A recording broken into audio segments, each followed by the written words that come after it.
A girl band personifies Generation X in Slaves to the Underground in half an hour on 4 after Renegade TV has seen the writing on the wall. I felt like I needed to communicate. Let's say I wasn't happy with who I was, where I was from. I was an only child. I found myself kind of lonely sometimes. I basically looked to graffiti as something I wanted to become a part of. The energy was good. I could create a new identity, portray myself as that person. I came up with the name Futura 2000, loosely inspired by 2001: A Space Odyssey, which came out in 1968. I was 13. Futura, the typeface, the car, the blender, the vacuum cleaner. Futura 2000 just seemed the right thing for me to be. I began tagging that up. I did create an identity around Futura 2000. No one necessarily knew me as Lenny. No one cared to know me as Lenny. I wasn't very important as Lenny, but I somehow gained more importance, not even prestige, but just personal respect as this pseudonym, anonymous alter ego. That's what I mean, alter ego.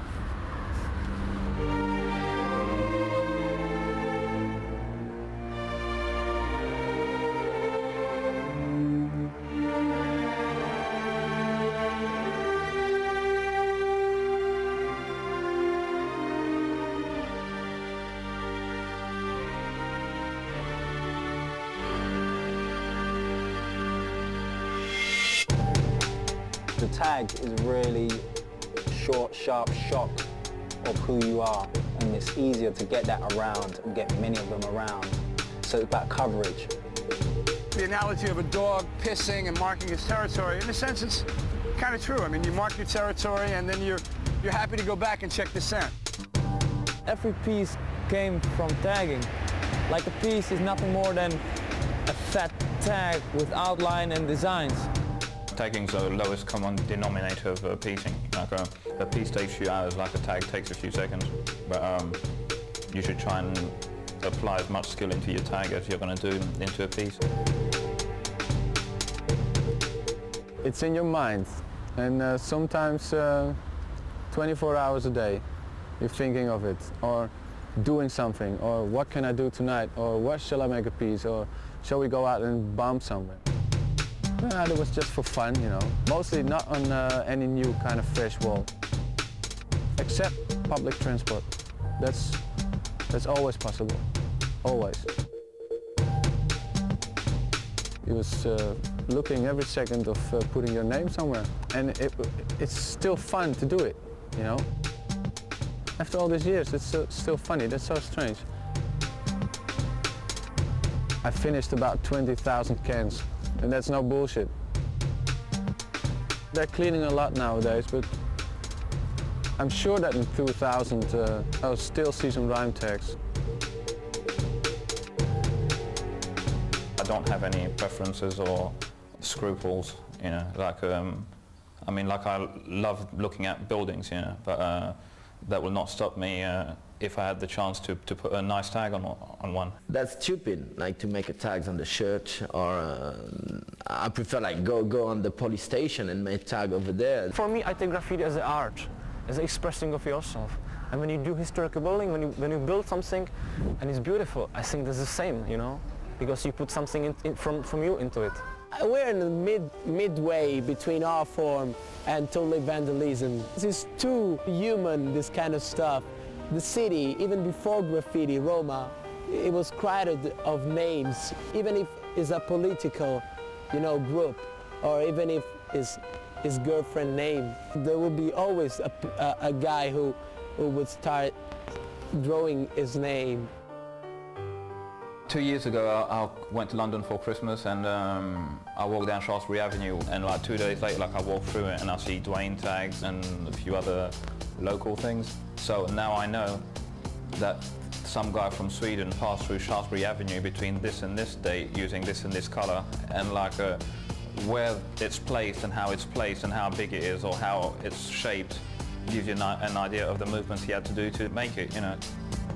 So the placement of the tag is really subtle. There's subtleties in it, as well as the thing of dangerous places, harder places, tags by police stations and risky things like that. It is a minor contribution to the overall scene, and in some senses, you know, it doesn't look very appealing. But like I say, at the same time, there's nothing like a truck or a gate or some particular wall that just has nothing but tags, nothing very beautiful. It's a real snapshot of what the movement really is all about. And that is individuals writing their names on walls, expressing who they are in the most minute way, their tags.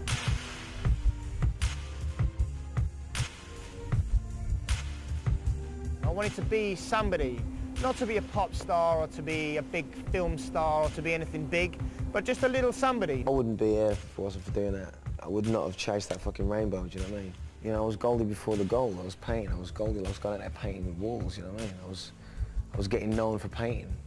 You want to put your name up to be recognised. Somebody reads that fucking name and says, I know that kid. You sort of like think this person has more to them as an individual. You build up a sub-character. Goldie's right there. Me, I'm here. You make that character. That's what graffiti did for people. It gave people confidence. Some of the biggest writers, the most prolific writers I ever met, I'm like, hello, fucking hell. Is that the guy? Some white kid, scraggly hair. So it's almost like I have agents working for me, and I put them in different places around the city, and they just stand there and pose for me. And everyone walks by and they say, yeah, that's me, that's Prime. You never lose that. What you do lose is time in life where you can actually do that. That's what you do lose. I am a person in society. I go to work, I contribute. I pay my taxes. I'm a kind of like regular kind of person. I do all that shit that everybody else does. I go to work for one reason and one reason only, to get paid. My time outside of that is very valuable to me, and I want to enjoy myself. And one of my hobbies is doing graffiti. Everyone's got a tag, and if you've got 10 tags on a shop shutter or on the side of a wall, none of those tags are really going to stand out unless it's somebody who's famous. So I kind of like, I didn't want a tag. I wanted like a symbol, something a little bit stronger than a tag. So you can just catch a glimpse of that, and that's it. You recognise it, you know it's there, you've seen it, and it's like, yes, there it is, there's another one. And it works. And I like walking around and seeing my tag there and seeing it there and seeing one from back in '89 there, and it's nice. People come up to me and say, yeah, I didn't realise you did that. It's like, just a little ego boost. It's like, yeah. There's not really many places in London you can go without seeing one of our stripes. They're everywhere. Once you stop, nobody's talking about you after a couple of months. You're dead, actually. So that's what you actually keeps you active. I mean, you have to do more, so people still speak about you.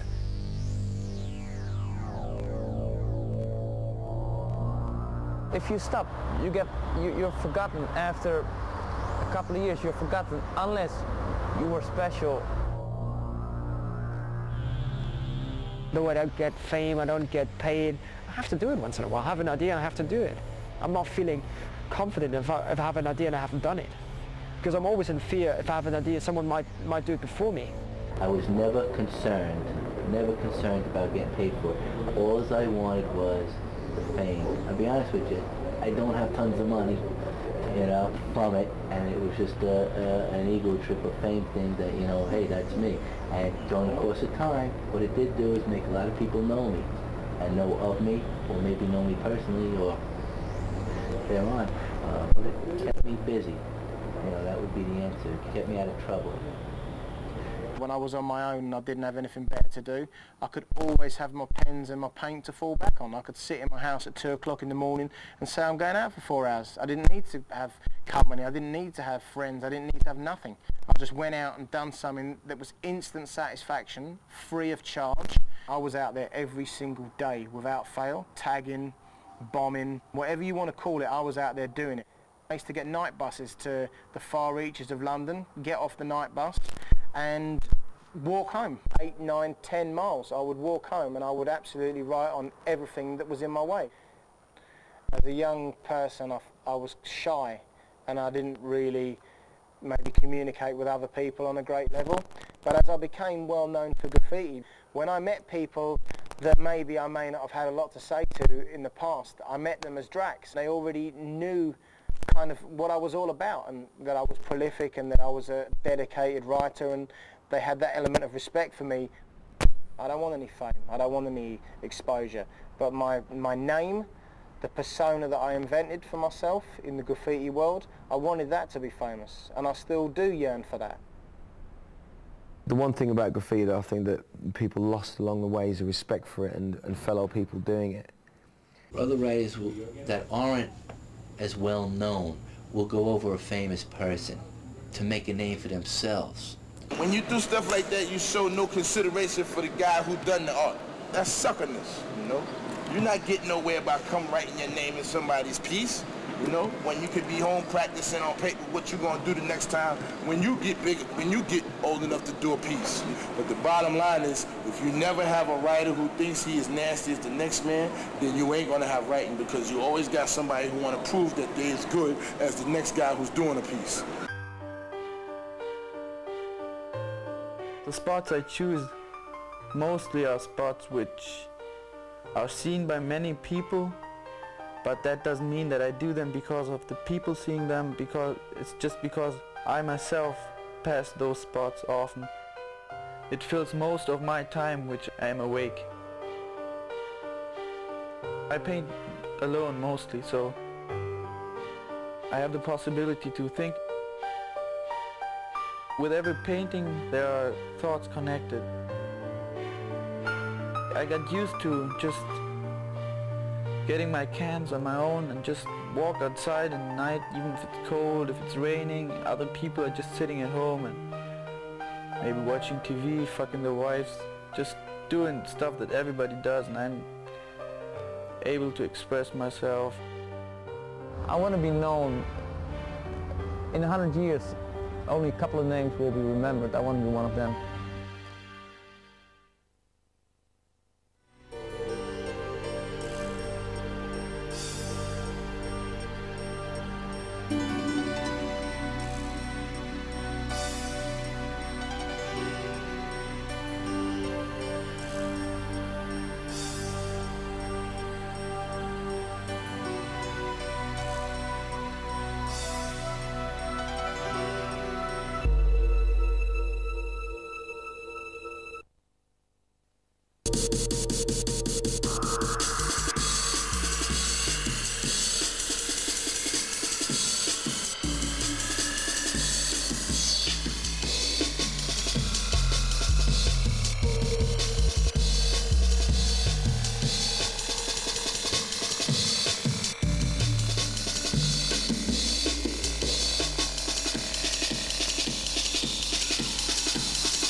King is always going to be what you say, a true legendary writer like me, myself, and I, who was the one and only member of the Fantastic Partners crew who really made what this is now. You know what I'm saying? From lettering to designs and everything else, you know? Now you got these dudes who do these big productions that make themselves look good as a writer because, you know, it's better without doing it on the train when you got walls. But back in the days, if you didn't have whole cars on the subway and plenty of them, you was considered straight up toy. What is it, top to bottom? Top, bottom, 5 cans right now. Let me get look. They wanted to see this traveling around on the system so they could point to it and say, that's my work, that's my tag. I used to love to see your morning strap hangers reading their newspaper, drinking a cup of coffee, and all of a sudden this train comes rolling into the station and they glance up. You know, sometimes you see them drop their cup of coffee and the newspaper, and then you see this whole thing of college and pulling into the station. A train yard is something like a playground for you. You enter it and it has certain rules. It has a certain atmosphere. We know where to go, how to go, so we never get really busted. You don't see yourself as a criminal, you just see yourself like as a very slick, cool, clever boy who's tried to give his art somewhere to the public and gets away with it.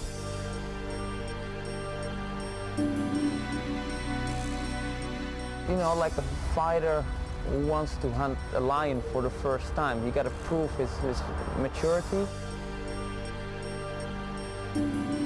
It's just like the whole action. It's like an act, sort of like the lost adventure you can get in the city. We found after we did some surveys that the public were very concerned about this type of damage. In addition to that, of course, London Underground, I think it was costing them, when we first started, about £2 million a year. That went up to £4 million, although it's decreased subsequently.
Good to know, like, the whole town was sleeping and you went through the maddest night, you know. A few people have done that side, a few people have done that side in there. But the boy in the middle keeping dog. Everyone's doing it. Next minute all I hear is run, so run. It's just good doing it all together. It's just a good thing, like, you'd have to do it to understand properly. British Council police, they're behind. They're just parked up behind the bus. Everyone was crouching down and hiding under the seats. And I remember Zonk, he was actually ducking down. He paid the man like that. Paid the man. Like, I was upstairs shitting myself. What I come away with is like what I've experienced, and it's like, that's worth it for me. You know, no money can pay for that all-nighter. When we get old, some experiences I've had I'll never forget, you know what I mean? That's a good thing about it.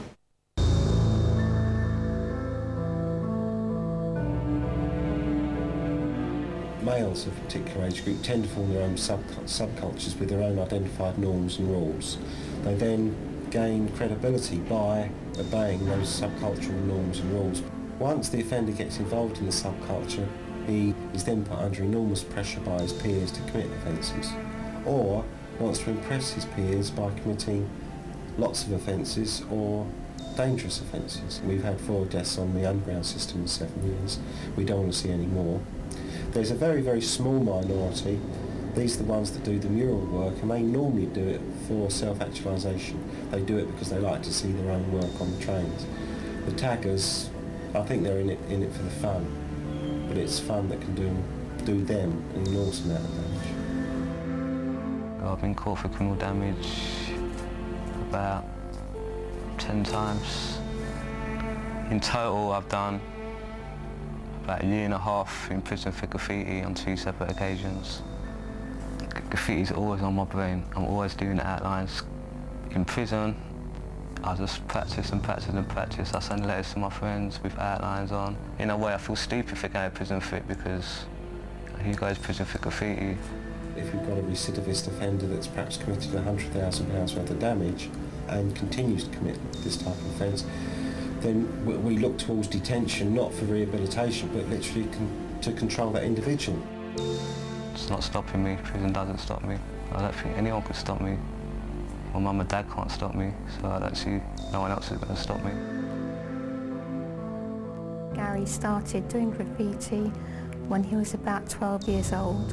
It was a passion to him, that it wasn't a passing phase. It wasn't something that was going to just finish overnight. He was totally involved, 100% committed. He actually showed me this album and he presented it to me and he said to me, Mum, he said, is art a crime? And he showed me this album. I go, oh, you know.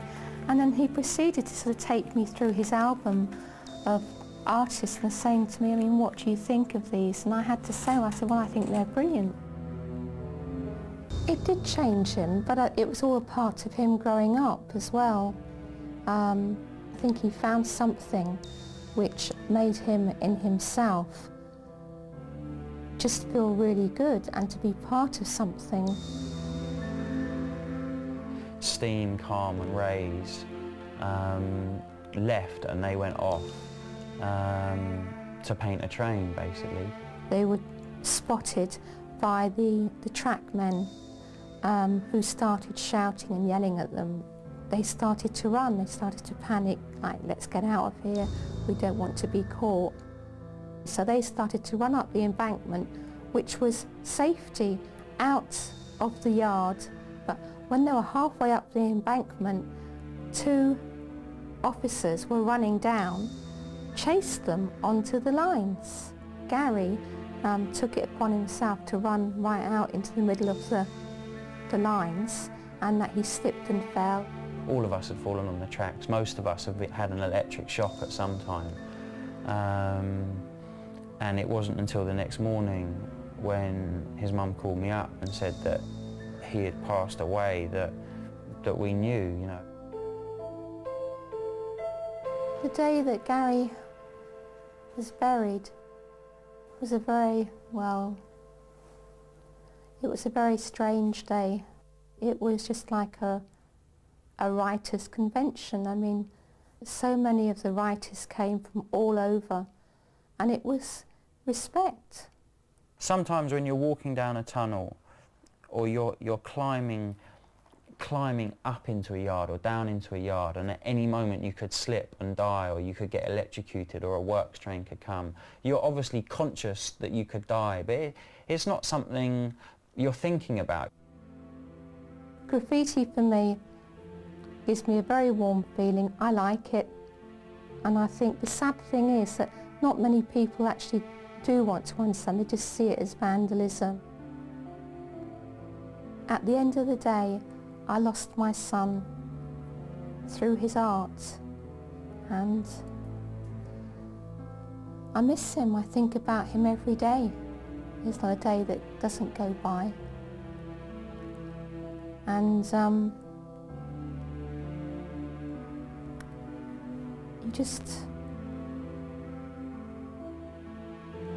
miss him.